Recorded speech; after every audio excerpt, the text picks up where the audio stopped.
கேட்க போகிறோம். விஞ்ஞான காரியங்களுக்காக நான் சொல்ல போகிறேன். கர்த்தர் கூட இருந்து நடத்துவாராக.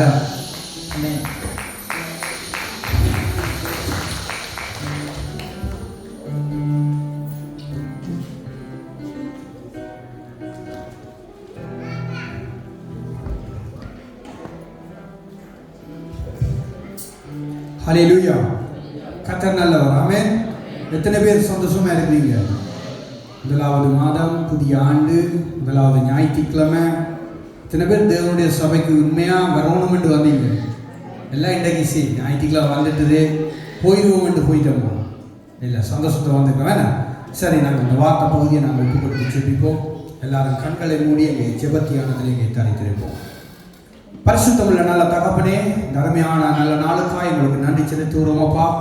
இதோ ஆண்டவரே, உங்களுடைய வார்த்தை பகுதிக்குள்ளாய் வந்திருக்கிறோம். பரிசுத்த ஆவியானவரே, நீங்கள் தாமே இந்த இடத்துல நீங்கள் பேசும்படிக்காக நாங்கள் செபிக்கிறோம். ஆண்டவரே, ஆழமான சத்தியங்களை, ஆண்டவரே, எங்களுக்கு தேவையான வார்த்தைகளை இந்த நாளில் நீங்கள் எங்களுக்கு தந்தருளும்படிக்காக நான் செபிக்கிறேன். ஆண்டவரே அப்பா, நீங்க பேசணும், நாங்கள் கேட்டு அதன்படி நடக்கணும். ஆண்டவரே, உங்களுடைய நாமம் மாத்திரம் மகிமைப்படுவதாக. இயேசுவின் வல்லமுள்ள நாமத்தினாலே ஜெபிக்கிறேன் நல்ல பிதாவே. ஆமென், ஆமென், ஆமென். ஹல்லேலூயா. நாங்கள் நேரடியாக இங்கே வசனத்துக்குள்ளே போக போகிறோம். எத்தனை பேர் இந்த வருடம் 1ஆம் தேதி கேலண்டர் எடுத்து கொண்டு போனாங்க? கடமையத்துக்கு கேலண்டர் கொண்டு போனாங்க? கொண்டு போகல. சில பேர் கேலண்டர் தேவையில்லைன்னு நினைச்சிட்டாங்க போல இருக்குது. ஓகே, இந்த வருடத்தின் வாக்குத்தத்தம் என்ன? சபைக்கு கொடுக்கப்பட்ட வாக்குத்தத்தம் சமாதானத்தின். நீங்க சமாதானமா இருக்கிறீங்களா? எத்தனை பேர் சமாதானத்தோடு வந்திருக்கீங்க? ஹல்லேலூயா. இன்றைக்கு ஆண்டவர் பேச போகிற காரியம் சமாதானம். ஹல்லேலூயா. ஆண்டவர் சொல்லுகிறாரு, ஒவ்வொருவரும் சமாதானத்தோடு இருந்தால் தான் முகத்துல தெரியும். எல்லாருடைய சமாதானமும் முகத்துல தெரியும். அதான் பழமொழி அகத்தின் அளவு முகத்துல தெரியும். அப்ப மனதுக்குள்ளே, இருதயத்துக்குள்ளே ஒரு மனிதனுக்குள்ள சமாதானம் இருக்குமா இருந்தால் அவனுடைய முகத்தில் என்ன தெரியும்? சந்தோஷம் தெரியும், ஒரு பிரகாசம் தெரியும். ஹல்லேலூயா. உதாரணத்துக்கு நீங்க பைபிள்ல பாத்தீங்கன்னா மோசே எங்க போறாரு? ஆண்டவருடைய அந்த 10 கட்டளை வாங்க எங்க போறாரு? மலைக்கு போறாரு. போயிட்டு மறுபடி திரும்பி வரும்போது ஜனங்கள் பார்த்து என்ன சொன்னாங்க? அவருடைய முகம் பிரகாசமா இருந்தது. அவர் அவ்வளவு சந்தோஷத்தோடு மறுபடியும் வந்தாராம். எங்க போயிட்டு வராரு? தேவனுடைய சமூகத்துக்கு, தேவன் இருக்கிற இடத்துக்கு போயிட்டு வந்துட்டார். ஹல்லேலூயா. தேவனை தரிசித்து கொண்டு வந்த அந்த மோசேனுடைய முகத்துல, இருதயத்துல ஒரு சந்தோஷம், சமாதானத்தின் ஜனங்களை கண்டாங்க. ஹல்லேலூயா. அப்ப இன்றைய நாள் ஆண்டவர் எங்களை பார்த்து கேட்கிறார், நானும் நீங்களும் சந்தோஷமாக இருக்கிறோமா? எல்லோரும் சமாதானம் இருக்கிறோமா? எங்களுடைய முகத்திலே ஒரு பிரசன்னம் இருக்கிறதா என்று ஆண்டவர் எங்களை பார்த்து கேட்கிறார். ஹல்லேலூயா. நாங்கள் திருப்பிக் கொள்வோம், நேரடியாக வசனத்துக்குள்ளாய் போவோம். சங்கீதம் புஸ்தகம் 119வது அதிகாரத்தை நாங்கள் எல்லாரும் எடுத்துக்கொள்வோம். 119வது அதிகாரம் 165வது வசனம். 750வது பக்கம், பழைய ஏற்பாடு. 119வது சங்கீதம் 165வது வசனம்.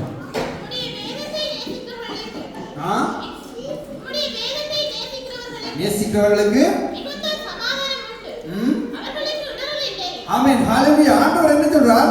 தேவனுடைய வார்த்தையை, அப்ப தேவனை நேசிக்கிறவர்களுக்கு. ஹல்லேலூயா. வார்த்தை யாரு? தேவனாய் இருக்கிறார். அப்ப தேவனை நேசிக்கிற ஒவ்வொரு பிள்ளைகளும் எப்படியா இருக்கிறார்களா? சமாதானமாய் இருக்கிறார். அவருடைய உள்ளத்திலே சமாதானம் நிரம்பி வழியும், சந்தோஷம் நிரம்பி வழியும், அவருடைய முகத்திலே பிரசன்னம் இருக்கும். அப்ப மோசேயை பத்தி எப்படி இருந்துட்டாரு? தேவனுடைய மனசுல என்ன இடம் பிடித்து விட்டாரு. அப்ப நாம ஏசப்பா இடத்துல நாங்க இடம் பிடிச்சிட்டோமா? நாமளே கேட்டு பார்க்கணும். ஆண்டவர் இடத்துல நாம இடம் பிடிச்சிட்டோமா? பிள்ளைகள் அப்பா அம்மா இடத்துல இடம் பிடிக்கலாம், அவர்களுடைய மனதில் இடம் பிடிக்கலாம். பிள்ளைகளுடைய மனதிலே அப்பா அம்மா இடம் பிடிக்கலாம். கணவனுடைய மனதிலே மனைவியும், மனைவியுடைய மனதிலே கணவனும் இடங்கள் பிடிக்கலாம். ஆனால் ஆண்டவர் கேட்கிறார், என்னுடைய இடத்திலே நீ இடம் பிடித்து விட்டாயா? என்னுடைய மனதிலே. ஹல்லேலூயா. அப்ப ஆண்டவருடைய மனதுக்குள்ளே, அவருடைய இருதயத்துக்குள்ளே நாங்கள் இடம் பிடிக்கிறவர்களாக இருக்க வேண்டும். அப்படி பிடிப்போமா இருந்தால் எங்களுடைய வாழ்க்கையில சந்தோஷம் இருக்கும், சமாதானம் இருக்கும், ஒரு பிரசன்னம் இருக்கும், எந்த நேரம் ஒரு சிரிப்பு இருக்கும். ஹல்லேலூயா. அதைத்தான் ஆண்டவருடைய வார்த்தை சொல்லுகிறது, உம்முடைய வேதத்தை நேசிக்கிறவர்களுக்கு மிகுந்த சமாதானம் உண்டு. அப்ப அந்த சந்தோஷத்தையும் அந்த சமாதானத்தையும் நீங்களும் நானும் பெற்று இந்த பூமியிலே வாழுகிற வாழ்க்கையிலே வாழ்ந்து கொண்டிருக்க வேண்டும் என்று சொன்னால் அவருடைய வேதத்தை நேசிக்க வேண்டும், அவரை நேசிக்க வேண்டும். அவர் சொல்லுற ஒவ்வொரு கட்டளைகளையும், அவர் சொல்லுற ஒவ்வொரு வாக்குகளையும் நாங்கள் நேசிக்கணுமா? ஹல்லேலூயா. அப்ப அப்படி இருக்கிற வழியிலே நம்முடைய இருதயத்திலே சந்தோஷமும் சமாதானம் நிரம்பி வழியுங்க. ஹல்லேலூயா. இப்படி வைத்துக்கொண்டு நீங்கள் இன்னொரு வசனம் வாசிங்க. பிலிப்பியர்கள் எழுதின வசனம் வாசனம். பிலிப்பியர்கள் எழுதின புஸ்தகம் வாங்க டக்கண்டு. பிலிப்பியர்கள் எழுதின புஸ்தகம் 4வது அதிகாரம் 9வது வசனம். பிலிப்பியர் 4:9. நீங்கள் என்னிடத்தில் கற்றும் அடைந்தும் கேட்டும் கண்டும் இருக்கிறவைகளோ அவைகளையே செய்யுங்கள், அப்பொழுது சமாதானத்தின் தேவன் உங்களோடு இருப்பார். போதும். ஆண்டவர் என்ன சொன்னார்? நீங்கள் என்னிடத்தில் கற்றும் அடைந்தும் கண்டும் இருக்கிறவைகள் எவைகளோ அவைகளையே செய்யுங்கள். அப்ப ஆண்டவர் நாங்கள் ரட்சிக்கப்பட்ட நாட்களில் இருந்து இந்நாள் மட்டும் என்னென்னலாம் அவங்களுடைய வாழ்க்கைக்கு தேவையான வசனங்களை தந்திருக்கிறாரோ அவைகள் எல்லாவற்றையும் நானும் நீங்களும் கை கொள்ளுவோமா இருந்தால் எங்களுடைய வாழ்க்கை எப்படி இருக்குமா? சந்தோஷமும் சமாதானமா இருக்குமா? ஹல்லேலூயா. அப்ப அதான் ஆண்டவர் சொல்லுகிறாரு, இந்த பூமியில இருந்து அவர் பரத்துக்கு போகிறதுக்கு முன்னமே ஒரு வசனத்தை சொல்லியிருக்காரு. என்ன? நான் உலகம் தருகிற சமாதானத்தை தரல, நான் என்னுடைய சமாதானத்தையே உங்களுக்கு வைத்து போகிறேன். எனக்கும் உங்களுக்குமாக ஆண்டவர் தன்னுடைய சமாதானத்தை வைத்து போயிருக்கிறாராம். அப்ப அவருடைய சமாதானத்தை நீங்களும் நானும் பெற்றிருந்தால் அந்த சமாதானம் எப்படி இருக்கும்? ஆச்சரியம், அது அதிசயம். மனுஷர் தருகிற ஆசீர்வாதம் அல்ல, உலகம் தருகிற ஆசீர்வாதம் அல்ல, மனைவி கணவனுக்கும் கணவன் மனைவிக்கும் பெற்றோர் பிள்ளைக்கும் கொடுக்கிற அந்த சமாதானம் இல்ல. இது தேவன் நமக்கு தருகிற சமாதானம். அது உயர்ந்தது, அது ஆசீர்வாதம், அதுதான் பெருமதி, அதுதான் நமக்கு பரலோக ராஜ்யம் கொண்டு போகும். ஹல்லேலூயா. அந்த ஆசீர்வாதத்தை நீங்களும் நானும் பெற்று இந்த பூமியிலே வாழ்வோமா இருந்தால் நம்முடைய வாழ்க்கை எப்படி இருக்கும்? எப்படி மற்றவர்களோடு நாங்கள் அணுகுவோம்? எப்படி மற்றவர்களை நேசிப்போம்? எப்படி மற்றவர்களுக்கு நாங்கள் சமாதான வாழ்த்துக்களை கூறுவோம் என்று நாங்கள் பார்க்க போறோம். ஹல்லேலூயா. திருப்பிக் கொள்ளுங்க, சங்கீத புஸ்தகத்துக்கு மறுபடியும் வாங்க. சங்கீதம் 122வது அதிகாரத்தை திருப்பிக் கொள்ளுங்க. எல்லாம் தெரிந்த வசனங்கள், நீங்கள் கற்று தேறின வசனங்களால் ஆவியானவர் மறுபடி புதிதாக ஒரு காரியங்களை சொல்லுகிறார். ஹல்லேலூயா. 122வது சங்கீதம் அங்கே 7வது வசனத்தையும் 8வது வசனத்தையும் நாங்கள் வாசிப்போம். ஆமா, ஆண்டவர் சொல்லுறாரு, உன் அலங்கத்துக்குள்ளும் உள்ளே சமாதானமும் சுகமும் இருப்பதாக.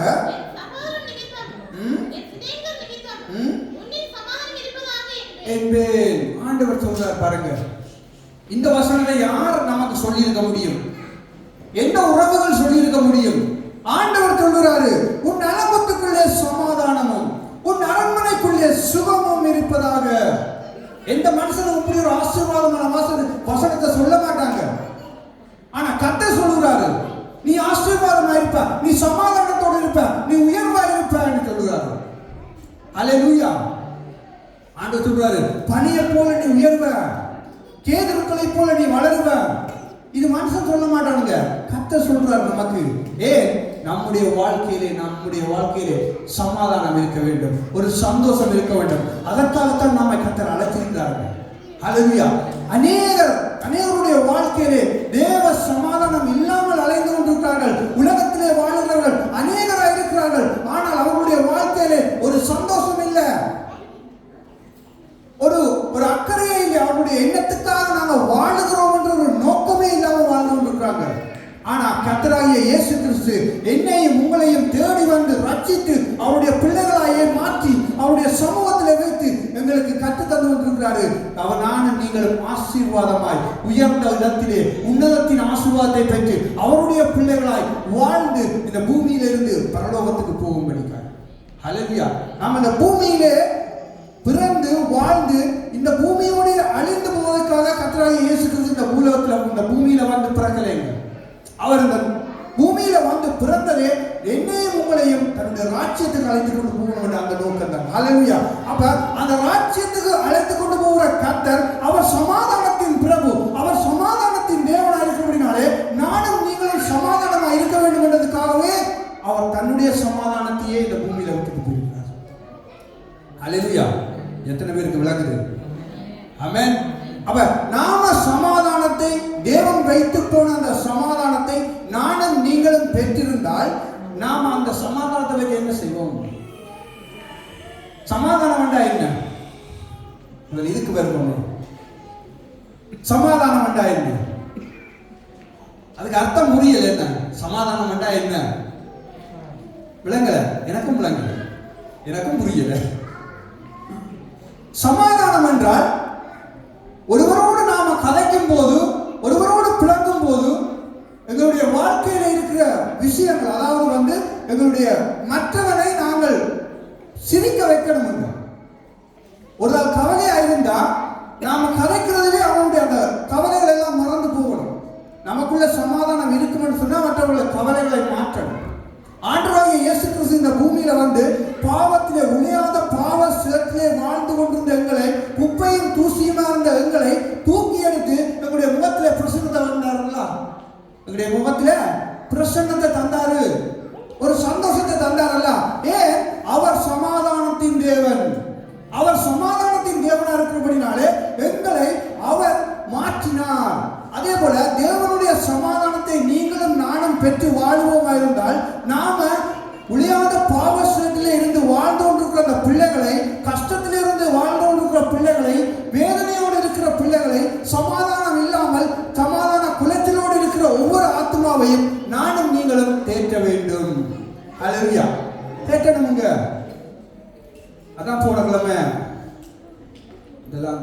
முதலாம் தேதி ஒரு பிரதர் சாட்சி சொன்னார். இடத்துல பேர் சொல்ல கொலைன் பிரதரா இருக்கும். சில மனஸ்தாபங்கள் இருந்து அதை மன்னிப்பு கேட்டது யாரும் சொன்னாங்க. ஆமா. அப்ப ஒரு தேவ சமாதானத்தை ஒரு தேவ பிள்ளை பெற்றிருந்தால் மன்னிப்பு கேட்பதற்கு பயப்பட தேவையில்லை. ஹல்லேலூயா. இப்ப தேவ சமாதானத்தை நான் பெற்றிருந்தால் நான் ஒருவரை ஒருவர் மன்னிக்கிறவனா இருக்கணும், ஒருவரை ஒருவர் ஏற்றுக்கொள்ளுவனா இருக்க வேண்டும். இப்ப நாங்கள் பாவத்திலே உழையாத பாவத்திலே சேற்றிலே இருந்த போது ஆண்டவராகிய இயேசு கிறிஸ்து எங்களை தேடி வந்து என்னை மீட்டுக் கொண்டார். ஏன் மீட்கணும்? ஆண்டவருக்கு என்ன வேலை? ஏன் எங்களை மீட்கணும்? ஹல்லேலூயா. ஆண்டவர் எங்களை மீட்க வேண்டிய அவசியமே இல்லையே. ஆனாலும் அவர் எங்களை மீட்டு தன்னுடைய பிள்ளைகளாக மாற்றினார். ஹல்லேலூயா. அதான் வசனம் சொல்கிறது, அப்பா பிதாவே என்று கூப்பிடத்தக்க அந்த புத்திர சுவிகாரத்தின் ஆவியை எங்களுடைய நாவுகளிலே தந்திருக்கிறார். ஹல்லேலூயா. அப்ப எப்படிப்பட்ட தேவன்? உன்னதத்திலே இருந்த தேவன் இங்கே பரத்திலே இருந்தவர் பூமிக்கு இறங்கி வந்துட்டாருங்க. பாவத்தில் இருந்த நம்ம தேடி வந்துட்டாருங்க. ஆனா பக்கத்து வீட்டுக்காரனோட நான் கதைக்க மாட்டேன், பக்கத்தில் இருக்கிற சகோதரனோட கதைக்க மாட்டேன், பக்கத்தில் இருக்கிற சகோதரியோட கதைக்க மாட்டேன். ஏன்? அவருக்கு உங்களுக்கு தீராத பகை.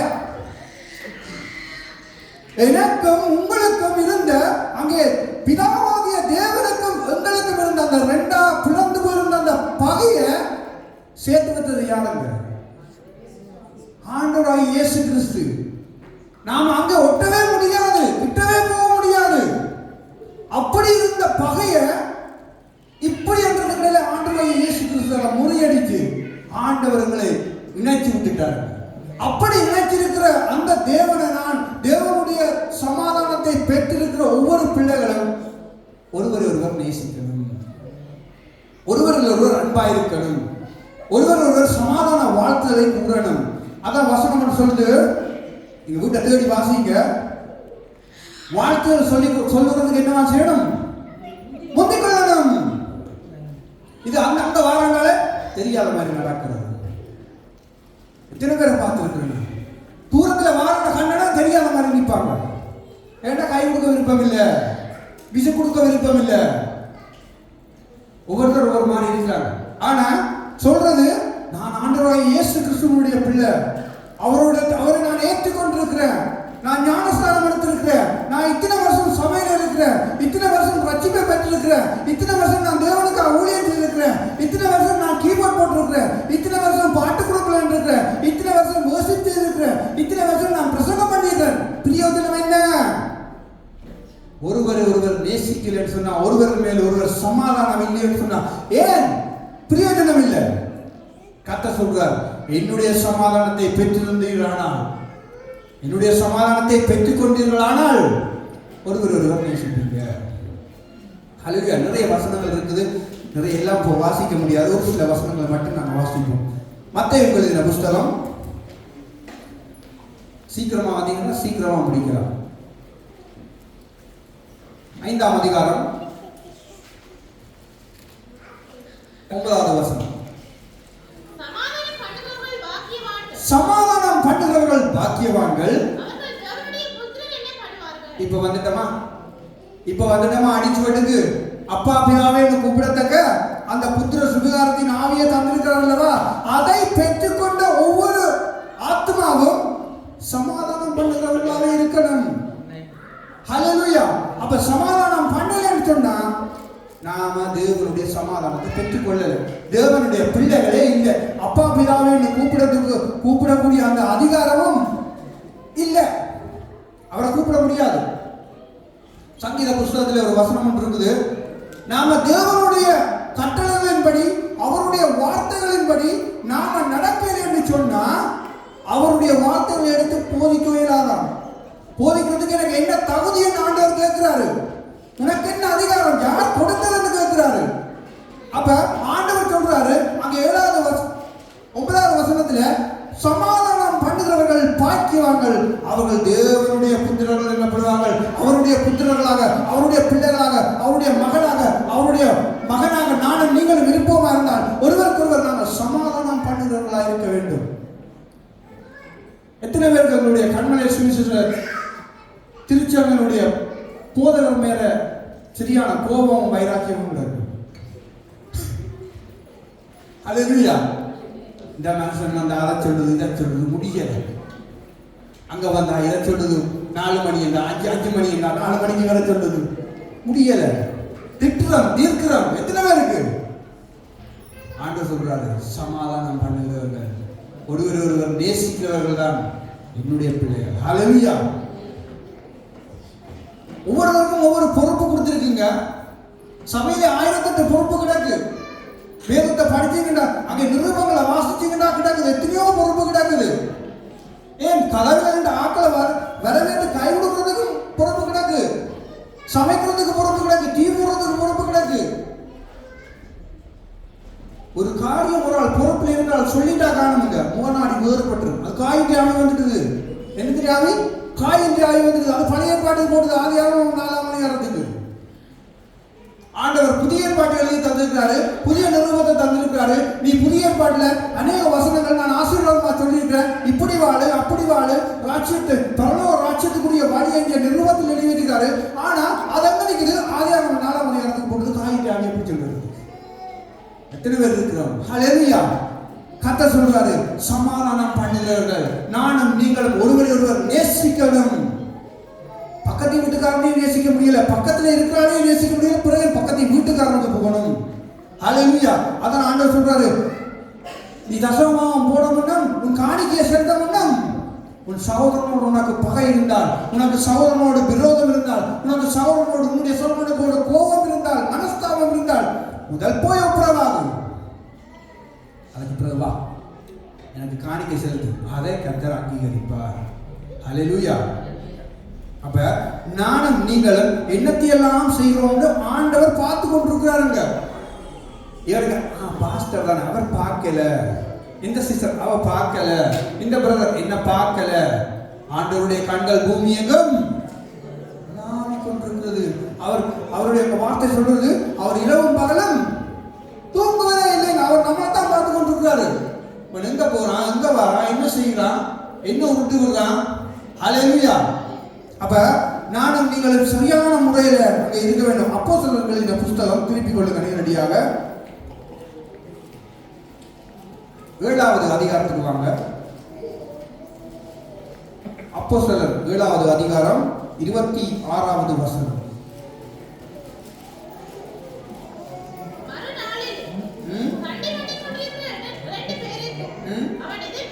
எதிர்பட்டு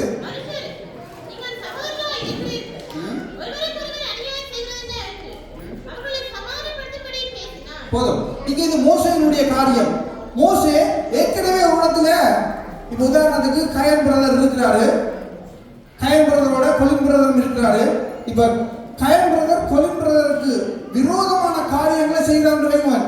மோசே வந்து விளக்கத்திற்கு வந்தவர், அவர்ல கோபம் வருது. அவர் அநியாயமான காரியங்களை செய்யறார், அவர் அடிச்சு கொண்டுட்டார். இந்த விஷயம் இங்க கீழே சண்டை பண்ணி கொண்டிருக்கிற 2 சகோதரர்களுக்கு வந்து தெரிஞ்சுது. ஆனா மோசே என்ன நோக்கத்தோட வாரார் அந்த இடத்துல? சமாதானம் பண்ணுறது தான் அந்த இடத்துல வந்தாரு. ஹல்லேலூயா. அவர் கொலை செய்ததும் என்ன நோக்கத்தோட? கொலை செய்யணும்ன்றது இல்லை, கொலை செய்யணும் எழுதி இருக்குது. அவர் தச்சதும் அடிச்சதும் ஏதோ அது முடிச்சு. ஹல்லேலூயா. ஆனா இங்க கீழே 26வது வசனத்துல சொல்லப்படுகிறது, அவர் சமாதானம் பண்ணும்படி பேசினான். சமாதானத்துக்கு கூட இடம் கொடுக்கவே இல்லைங்க. சரி, பிரச்சனை நடக்குது, 6வது வந்து நம்முடைய சண்டையை பிரிச்சு விடுவாங்கன்னு கூட சில பேர் விரும்புவாங்க. சில பேருக்கு அதே விருப்பம் இல்லை. நான் சண்டை பண்ணி செத்தாலும் ஜாகிறேன், நீ வராத கிட்ட, நீ வெளியே போ. ஹல்லேலூயா. 25 வருஷம் பகை, 50 வருஷம் பகை, இது சந்தோஷ சந்ததியா இருக்கிற பகை, இதை மாற்ற முடியாது. ஹல்லேலூயா. இருக்கிறீங்களா? ஆமென். ஹல்லேலூயா. அப்ப ஆண்டவர் சொல்றாரு, ஒருவரை ஒருவர் நேசிக்கணும், ஒருவரில் ஒருவர் அன்பாயிருங்கள். அப்ப நாம பக்கத்தில் இருக்கிறவங்க நேசிக்கணும். ஊழியம் செய்கிறோமா? பாசத்தை கூப்பிட்டு எல்லாரையும் விட்டு ஊழியம் செய்ய எல்லாருக்கும் ஆண்டவர் அங்க ஆசீர்வாதம் சொன்னார், நல்ல வார்த்தைகளை சொன்னார், என்ன நீங்க ஊழியம் செய்யணும். அப்ப நாங்க ஊழியம் செய்யறோமா? எல்லாம் கத்தருக்கு உபத்திரம் செய்யறோமா? ஹல்லேலூயா. ஆண்டவர் கேட்கிறாரு, நான் ஊழியம் செய்தால் சமாதானம் பண்ணுகிறவனா இருக்கணும். இது சமாதானத்தின் ஆண்டு. போன வருஷத்தின் ஆண்டு வாக்குத்தத்தம் யாருக்கு ஞாபகம் இருக்கு? சொல்லுங்க. துதியினான். எத்தனை பேர் துதிச்சீங்க? ஆண்டவரும் ஒவ்வொரு வருஷமும் சபைக்கு வாக்குத்தத்தம் தாராரு. ஆனா அந்த வாக்குத்தத்தத்துல நானும் நீங்களும் நிலைச்சிருக்கணும். ஹல்லேலூயா. அப்ப இந்த 2026ஆம் ஆண்டு ஆண்டவர் தந்த வாக்குத்தத்தம் சமாதானத்தின் ஆண்டு. அப்ப நானும் நீங்களும் சமாதானம் பண்ணுகிறவர்களாக இருக்கணும். அப்ப ஆண்டவர் இந்த வாக்குத்தத்தத்தை தருகிறார் என்று சொன்னா ஒரு நோக்கத்தோடு தருகிறாரு. ஏன்? அநேகர் சமாதானம் இல்லாம இருக்கிறாங்க, ஒருவர் ஒருவர் முறுமுறுத்தோடு இருக்கிறாங்க. ஹல்லேலூயா. அதான் பாஸ்டர் 1ஆம் தேதியே சொல்லிட்டார், எனக்கு ஆண்டவர் நல்ல ரட்டிப்பான நல்ல ஒரு ஆசீர்வாதமான வாக்குத்தத்தம் தந்தார். என்ன? உனக்கு விரோதமாய் அப்படியா கர்த்தர் யுத்தம் பண்ணுவார், அமைதியா ஆண்டு கொடுத்துற வாக்குத்தத்தம். யுத்தம் பண்ணினீங்களோ இது புதிய ஆண்டு, ஆண்டவர் நீங்கள் துலஞ்சிய. அதான் ஆண்டவர் சொல்றாரு, கண்மணியை தொடுகிறவன் என்னை தொடுகிறான். நீங்கள் பாஸ்டருக்கு விரோதமாக, ஊழியக்காரருக்கு விரோதமாக, உங்களுடைய கணவனுக்கு விரோதமாக, உங்களுடைய மனைவிக்கு விரோதமாக, உங்களுடைய பிள்ளைகளுக்கு விரோதமாக, உங்களுடைய பெற்றோருக்கு விரோதமாக நாம செயற்படுவோமா இருந்தால் நாம தேவனுடைய புத்திரர்கள் என்று சொல்வதற்கு தகுதியே இல்லை. ஹல்லேலூயா. வாசிப்போம் மார்க்குகளின் புஸ்தகம்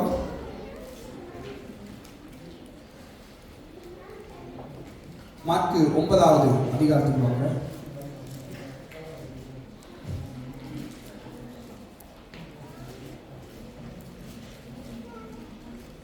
மார்க்கு 9வது அதிகாரம் 34வது வசனம். அதற்கு அவர்கள் பேசாமல் இருந்தார்கள், ஏனெனில் அவர்கள் தங்களுக்குள்ளே அவர் செய்யும் என்ற வழியை தர்க்கம் பண்ணினார்கள். போதும். இங்க வசனம் சொல்றது, ஒருவருக்கொருவர் என்ன செய்தார்களாம்? தர்க்கம் பண்ணினார்கள். இப்ப ஆண்டவர் ஊழியத்திலே அநேகரை ஏற்படுத்தி வச்சிருக்காரு. விசுவாச பிள்ளைகளாக ஒரு கூட்டமாக இருக்கிறோம், ஊழியக்காரராக இருக்கிறோம். ஆரம்பம் நமக்கு எது? விசுவாச பிள்ளைகள். விசுவாச பிள்ளைகளிலே நாம படிப்படியாய் வளர்ந்தது நிமித்தம் ஆண்டவர் ஊழியக்காரரை வச்சிருக்காரு. ஆனா ஊழியக்காரராக இருந்து கொண்டும் திருப்பி நாங்க விசுவாச கூட்டத்துக்குள்ளே இருக்கிறோம். இடையில ஊழியம் செய்யல தானே? அழைப்பு வந்தா ஊழியம் செய்யறோம். மற்றபடி நாம் எப்பவுமே விசுவாசிகள்.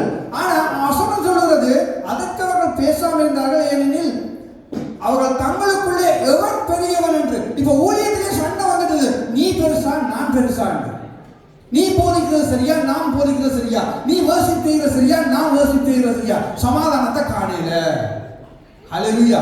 எங்க போடுது சமாதானம்? ஆண்டவர் அந்த ஆண்டவர் சொல்றார், தெளிவா சொல்லியிருக்கிறார். எப்படி? என்னுடைய சமாதானத்தையே நான் வைச்சிட்டு போறேன், அது உங்களுக்காக மட்டும் சொல்லிட்டு போறாரு.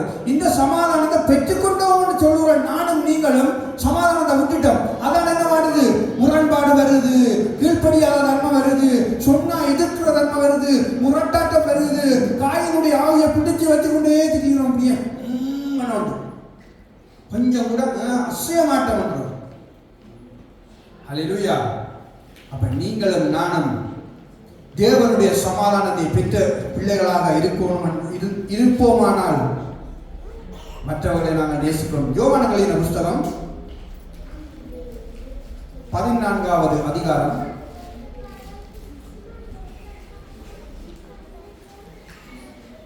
27வது வசனம்.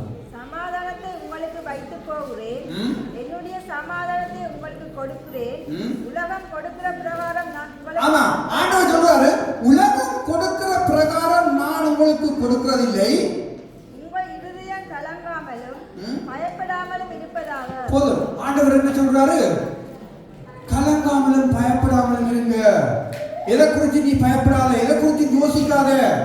இந்த நாட்டில் உனக்கு வரியோட பத்திரம் இல்லையா, பயப்படாத. வேலை இல்லையா, பயப்படாத. உனக்கு ஒரு சபையை ஆண்டவர் தந்திருக்கிறாரு, ஒரு ஊழியக்காரனை தந்திருக்கிறாரு. ஹல்லேலூயா. கர்த்தர் உன்னை நிறைவாய் போஷிப்பார், நிறைவாய் உயர்த்துவார். ஏற்ற காலத்திலே உனக்கு செய்ய வேண்டியதை கர்த்தர் ஏற்கனவே முன்குறிச்சிட்டாரு. ஹல்லேலூயா.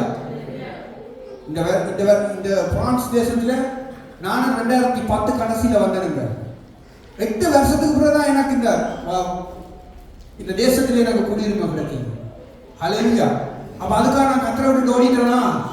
கத்தரை விட்டு ஓட முடியுமா? ஆண்டவரை எல்லாருக்கும் விசா கொடுக்குறீங்களே, எல்லாருக்கும் நல்ல வேலை வாய்ப்பு கொடுக்குறீங்களே, எனக்கு தெரியல.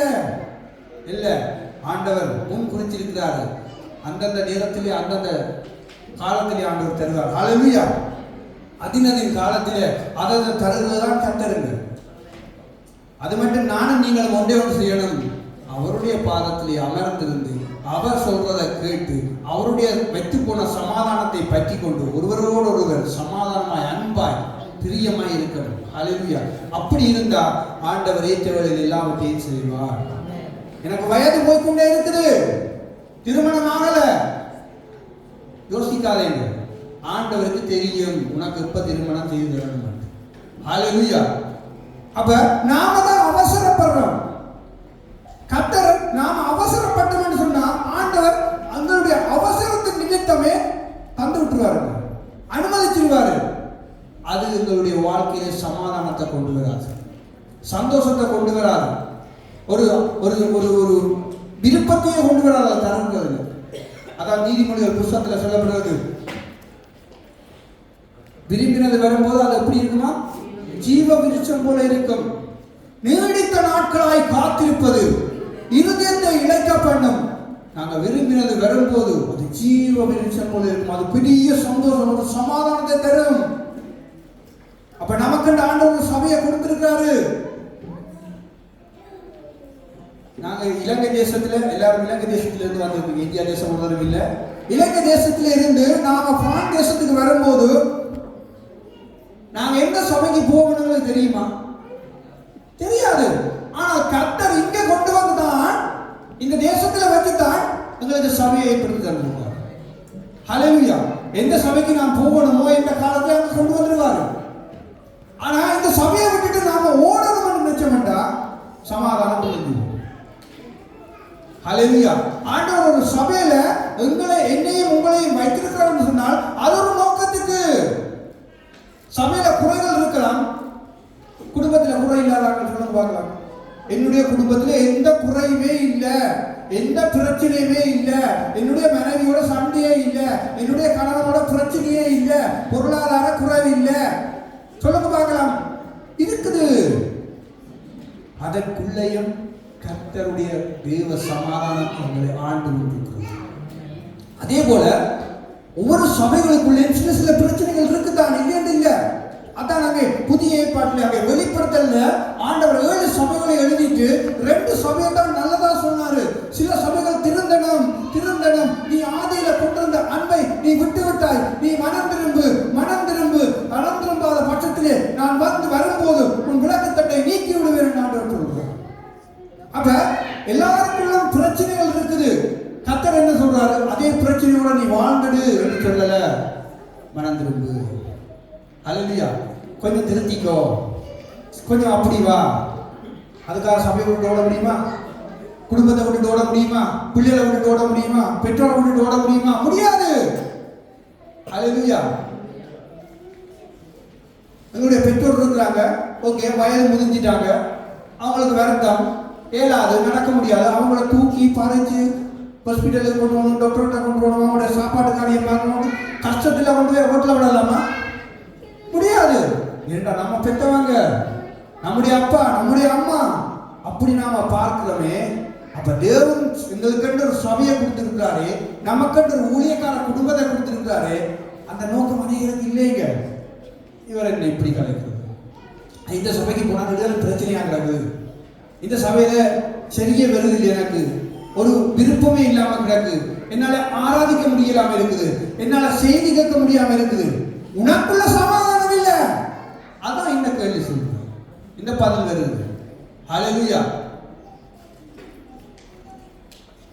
அதான் பழமொழின்னு சொல்லுவாங்க, வல்லவனுக்கு புல்லு மாயிலும் அப்பா. நீ இருக்கிற இடத்துல உண்மையாயிரு, கர்த்தர் எடுத்து பயன்படுத்துவார், கர்த்தர் ஒன்று உயர்த்துவார். ஹல்லேலூயா. அப்ப நாம எங்க இருக்கிறோமோ அங்கே அடங்கி இருக்கணும். ஹல்லேலூயா. ஆதியாகமம் புத்தகத்துல திரும்ப வேணாம், நம்ம கதாரம் சொல்ல போறோம் உங்களுக்கு. யோசேப்பினுடைய சம்பவம் எல்லாருக்கும் வட்டிவா தெரியும். யோசேப்பு கொஞ்சம் தகப்பனுக்கு பிரியமான பிள்ளை. அப்ப அதனால மற்ற சகோதரர்கள் எல்லாரும் யோசேப்புல கொஞ்சம் பகையாக இருந்தார்கள். ஒரு நாள் யோசேப்பு வந்து சகோதரர்களுக்கு எல்லாருக்கும் நின்று தான் ஒரு தரிசனம் கண்டதாக சொல்றாரு. அதாவது நெல் வட்டியெல்லாம் அறிவு வட்டியெல்லாம் நிக்க, தன்னுடைய அறிவு மாத்திரம் நிமிர்ந்து நிற்குது. உங்கள் எல்லாருடைய அரிக்கட்டுகள் எல்லாம் என்னுடைய அரிக்கட்டை வணங்குவா போல நிற்குது என்று சொன்னோன்னே அவங்க சகோதரர்கள் கூவப்பட்டுட்டாங்க. கூவப்பட்டு இன்னும் விரோதிக்கிறாங்க. அப்ப நான் உன்னை வணங்கணுமா? ஹல்லேலூயா.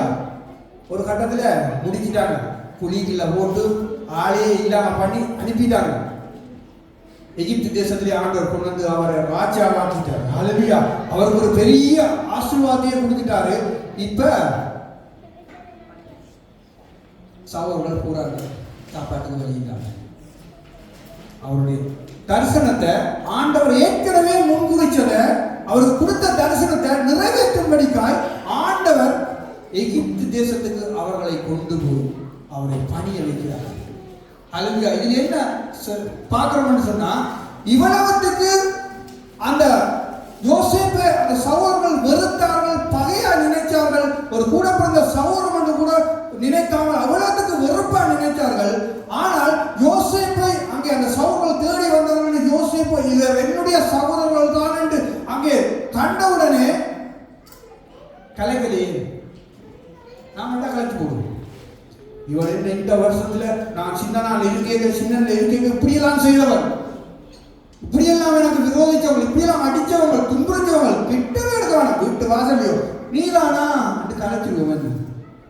ஆனா யோசேப்பு கலைக்கலைங்க.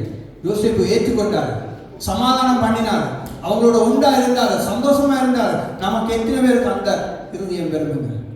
ஹல்லேலூயா. ஆண்டவர் யோசேப்போடு இருந்ததினால்தான் அவர் சமாதானம் பண்ணினாரு. ஹல்லேலூயா. வார்த்தையாகிய தெய்வம் அங்கே யோசேப்போடு கூட இருந்தால்தான் அநேக இடத்துல அந்த வசனம் இருக்குது, யோசேப்போடு கூட கர்த்தர் இருந்தார், யோசேப்போடு கூட கர்த்தர் இருந்தார்.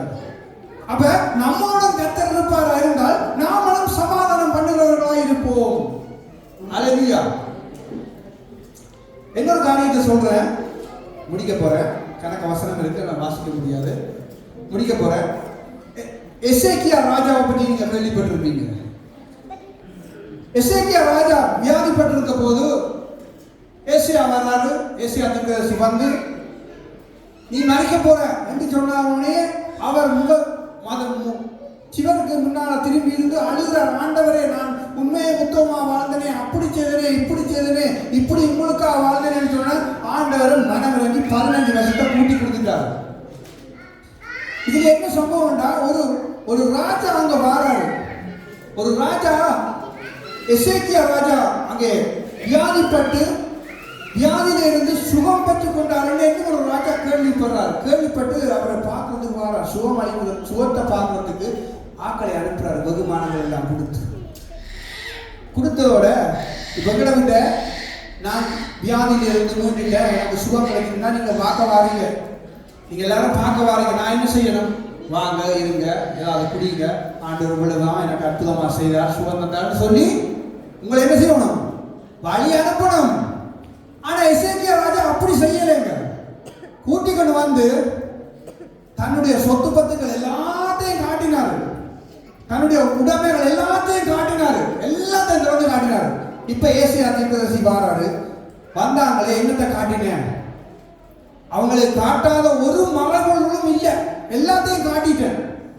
ஏசியா தீர்க்கதரிசி சொல்றாரு, இப்பொழுது நீ கர்த்தருடைய வார்த்தையை கேளு, ஒரு நாள் வரும் இவ்வளவு அள்ளிக்கொண்டு போகப்படும். அதுக்கு எசேக்கியா தீர்க்கதரிசி எசேக்கியா ராஜா ஒரு விஷயத்தை சொல்றாரு. என்ன? என்னுடைய நாட்களிலே இல்லத்தானே சுயநலம். அப்ப இன்றைய நாட்களிலும் அநேகர் சுயநலமா வாழ்ந்து கொண்டிருக்கிறாங்க. இந்த காலம் எனக்கு பிரச்சனை இல்லத்தானே, எனக்கு இந்த பிரச்சனை வராது, எனக்கு இந்த ஊழியத்தினால எனக்கு பிரச்சனை வராது, இந்த சபையால் எனக்கு பிரச்சனை வராது, இந்த குடும்பத்தால் எனக்கு பிரச்சனை வராது, அப்படி சொல்லி தங்களை தப்பித்துக் கொள்றாங்க ஒழிய நமக்கு பின்வருகிற பிள்ளைகளுடைய சந்ததியை கவனிக்கிறதே இல்லை.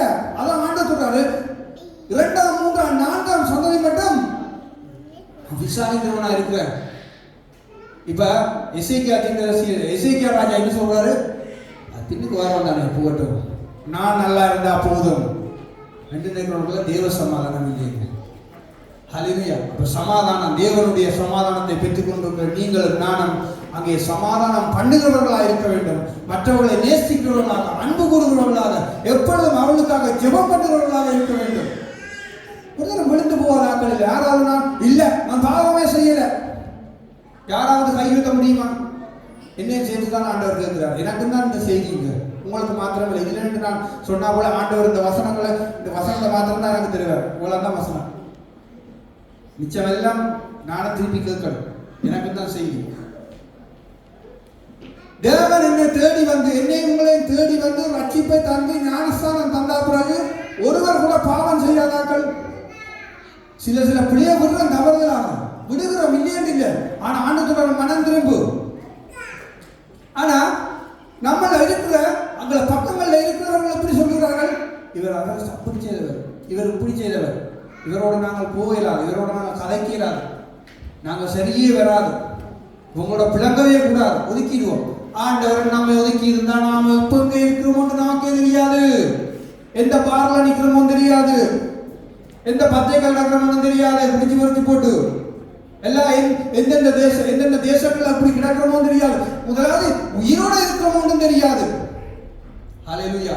நாங்கள் நிற்பது நிர்மூலமாக இருப்பதும் அவருடைய மாபெரும் சுத்த கிருபையா இருக்கிறது. அப்ப இந்த நாள்ல இந்த சபை கண்மலை சுவிசேஷ திருச்சபையிலே ஆண்டவர் என்னை உங்களை வைத்திருக்கிறார் சொன்னால், அவர் எங்கள் மேல வச்ச நேசம், அவர் எங்கள் மேல வச்ச அன்பு, அவருடைய கிருபை, அவருடைய இரக்கம், அவருடைய சமாதானம். ஹல்லேலூயா. அப்ப ஒருவர் நேசிக்கணும், ஒருவருக்கு விட்டு கொடுக்கணும். சில இடங்கள்ல விட்டு கொடுத்தாலும் பிரச்சனையை தான் நிற்பாங்க, ஒன்றும் செய்ய முடியாது. அதான் ஆண்டு சொல்ற, 2 ஒரு தடவை புத்தி சொல்லு, சரி விராட்டு கொஞ்சம் ஒதுங்கினு, அவனோட திருப்பி வாக்குவாதப்படாத, கொஞ்சம் ஒதுங்கினு.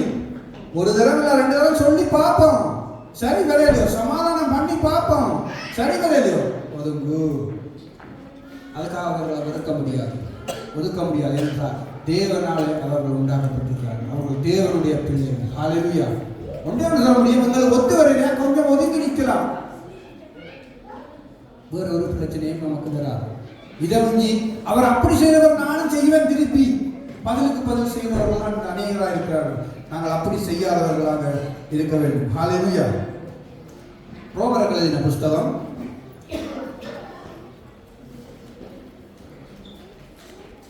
2 வசனம் வாசித்து நாங்கள் முடிக்க போறோம். ரோமர்கள் எழுதின புஸ்தகம் 12வது அதிகாரத்துக்கு வாங்க.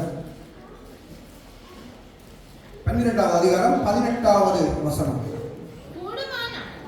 கூடுமானால் ஹல்லேலூயா. ஆண்டவர் என்ன சொல்றாரு? கூடுமான அளவு. ஆமா, சிலரோட ஒப்புரவாக முடியாதான். அதான் ஆண்டவர் இப்படி இந்த வசனத்தை எழுதியிருக்கார். சிலரோட கஷ்டம்தான், ஆனாலும் தேவ சமாதானத்தை பெற்றுக்கொண்ட நானும் நீங்களும் கூடுமான அளவு ஒப்புரவாகிறோம். கூடுமான அளவு கதைப்போம், கூடுமான அளவு பிரச்சனையை தீர்ப்போம், ஒன்றாய் ஒருமித்து தேவனுடைய ராஜ்யத்தை சுதந்திரித்துக் கொள்ள வேண்டும். அதான் அவருடைய விருப்பம். ஹல்லேலூயா. அதான் வசனம் சொல்றது, முதலாவது நான் ஆயத்தப்படணும், அதுக்கப்புறம் என்னோடு சேர்ந்த கூட்டத்தை ஆயத்தப்படணும். அப்படி ஆயத்தப்படுத்தி தேவனுக்காக வாழ்ந்தாத்தான் அவருடைய வருகையிலே நானும் நீங்களும் செல்லலாம். ஹல்லேலூயா. கடைசியாக திருப்பிக் கொள்ளுங்க கொரிந்தியருக்கு 2 கொரிந்தியர்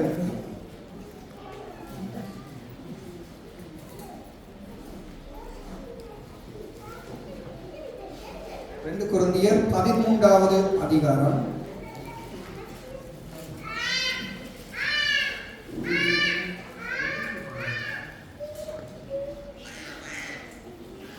14வது வசனம். 14வது. கர்த்தருடைய கிருபையும் தேவனுடைய அன்பும் பரிசுத்த ஆவியுடைய ஐக்கியமும் உங்கள் அனைவரோடும் கூட இருப்பதாக. இது எல்லாரும் சபை முடிஞ்சோடனே உங்களுக்கு போகிற ஆசீர்வாதம் உண்டு. அப்ப ஆண்டவர் எனக்கும் உங்களுக்கும் சொல்றாரு என்ன? தேவனுடைய அன்பும் பரிசுத்த ஆவியுடைய ஐக்கியமும் உங்கள் அனைவரோடும் கூட.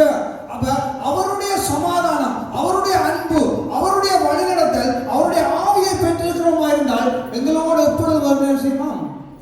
எப்பொழுதும் இருக்கும். அதான் சொல்லப்படுறது, உங்கள் அனைவரோடும் கூட இருப்பதாக. அப்ப எங்களோடு எப்பொழுதும் அவருடைய வார்த்தை இருக்க வேண்டும் என்றால் நாம சமாதானம் பண்ணுறவர்களா இருக்கணும். எப்பொழுதும் மற்றவர்களை நேசிக்கிறவர்களாக தான் இருக்கணும். நாம ஓட முடியாது. அப்ப நாம ஓடி ஓடி தீர்கிறபடினால்தான் நமக்கு பிரச்சனை வருது. அப்ப தேவன் சொல்றாரு, இனி விட வேண்டிய காரியங்கள் இந்த புதிய ஆண்டுல விட்டுடுங்க, பழைய காரியங்களை ஒழிச்சிருங்க, புதிய காரியங்களுக்கு வாங்க. புதிய காரியங்களை நானும் நீங்களும் பெற்று வாழ்ந்தாதான் அங்கே தேவனுடைய ராஜ்யத்துக்குள்ளே நாங்கள் அங்கே போக முடியும் என்று அங்கே கர்த்தர் சொல்லுகிறார். ஹல்லேலூயா. கடைசியா இன்னொரு வசனம் வாய்ச்சி நாங்கள் முடிக்க போறோம். 2 தீமோத்தேயு எழுதின புஸ்தகம் 22வது அதிகாரத்தை நான் 22வது வசனத்தை இங்கே வாசிக்கிறோம். 2 தீமோத்தேயு புஸ்தகம் 2வது அதிகாரம் 22வது அதிகாரம் வசனம். அன்றியும் விலகி ஓடி, அவன் இங்கதான் மடிவா கவனிங்க, சுத்த இருதயத்தோடு தொழுது கொள்ளுகிறவர்களுடனே நீதியையும் விசுவாசத்தையும் அன்பையும் சமாதானத்தையும் அடையும்படி நாடு. வேறு ஒன்றும் ஆண்டவர் சொல்லுவது. ஹல்லேலூயா. அப்ப கடைசி நாள், இது கடைசி காலத்துல வந்து நிற்கிறோம். தேவனுடைய வருகை அதி சீக்கிரமா இருக்கிறது. அவருடைய வருகைக்கான காரியங்கள், அடையாளங்கள் எல்லாம் நடந்து கொண்டிருக்கிறது. ஆனால் நானும் நீங்களும் ஆயத்தப்படுகிறோமா? ஆண்டவர் ஆயத்தப்படுத்துகிறார். ஹல்லேலூயா. அந்த சபைகளை ஆயத்தப்படுத்துகிறாரு, தனி குடும்பங்களை ஆயத்தப்படுத்துகிறாரு, தனி நபர்களை ஆயத்தப்படுத்துகிறாரு. சபையில வைத்து இது ஒரு பாடசாலை. நாம பாடசாலையில படிச்சு அங்கே பட்டம் பெறணும் சொன்னால் நாங்கள் அனுதினமும் படிச்சு எக்ஸாம் எழுதணும், அதில பாஸ் பண்ணாதான் பட்டம் பெறலாம். அதே போல தேவன் இந்த சபையை வைத்து கண்மலை சுவிசேஷ திருச்சபையிலே என்னையும் உங்களையும் வைத்து அங்கே படிப்பிக்கிறாரு. அவருடைய வருகை தான் நமக்கு எக்ஸாம். அவருடைய வருகையிலே நாம் அவரை கரம் பிடிப்போமா என்றால் ராஜ்யம் நமக்கு. ஹல்லேலூயா. நாங்கள் எழுந்து நின்று தேவ வார்த்தைக்காக நாங்கள் நன்றி செலுத்துவோம். மீதியான காரியங்களை இப்போது பொறுப்பிடலாம்.